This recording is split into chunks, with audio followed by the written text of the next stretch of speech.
आता मी तोंडल्याची भाजी बनवते. त्यासाठी आता मोहरी आणि जिरं टाकून घेते. तेल आता ओतून घेतलं या. मला आता पाहिजे तेवढं आता मी तेल ओतलेलं आहे. मोहरी टाकली, जिरं टाकलं.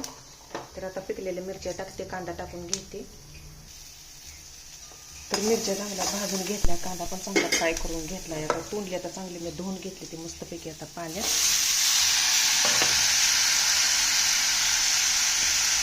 मिठाच्या पाण्याने धुवून घेतली होती. आता मिक्स करून घेते.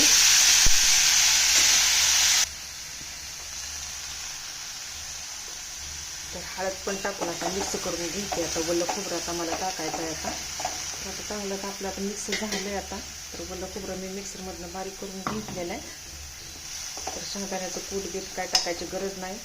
तर आता इथं मधोमध असं आता ओलं खोबरं आता टाकून घेते आपल्याला पाहिजे तेवढं. आणि असं झाकून ठेवायचं.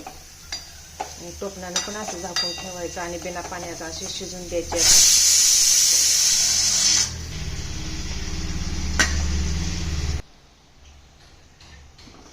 तर आता आपली आता तोंडल्याची भाजी आता शिजल्या.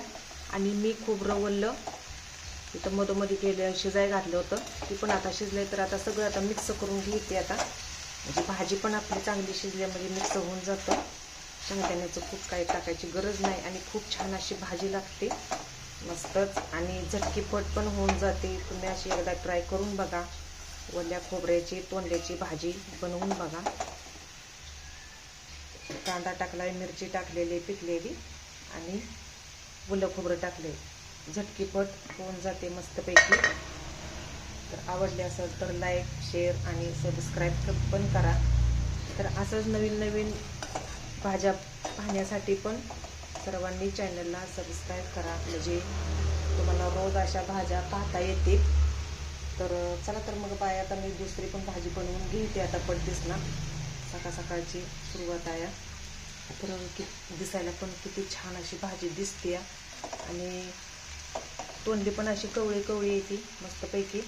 आणि शिजून निघते ती लगेच. आणि भाज्या पण अशा 5 मिनिटात अशा शिजते त्या पण.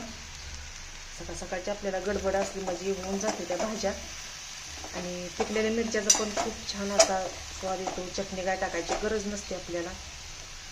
तर झटकीपट भाजी माझी बनवून झालेली आहे. मी आता शिजून देते आणि तिला. चला तर मग बाय, भेटू असं पुढच्या व्हिडिओमध्ये.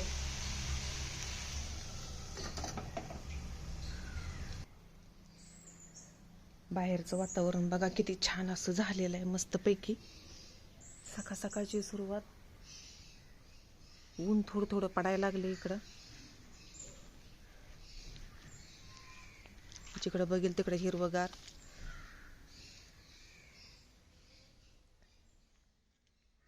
तर ही बघा सुपारीचं झाड आहे. आपली फणस. आणि इथं आपलं मांजर. मी जिकडं जाईल तिकडं येतं या. मी बाहेर गेली की बाहेर आलं या.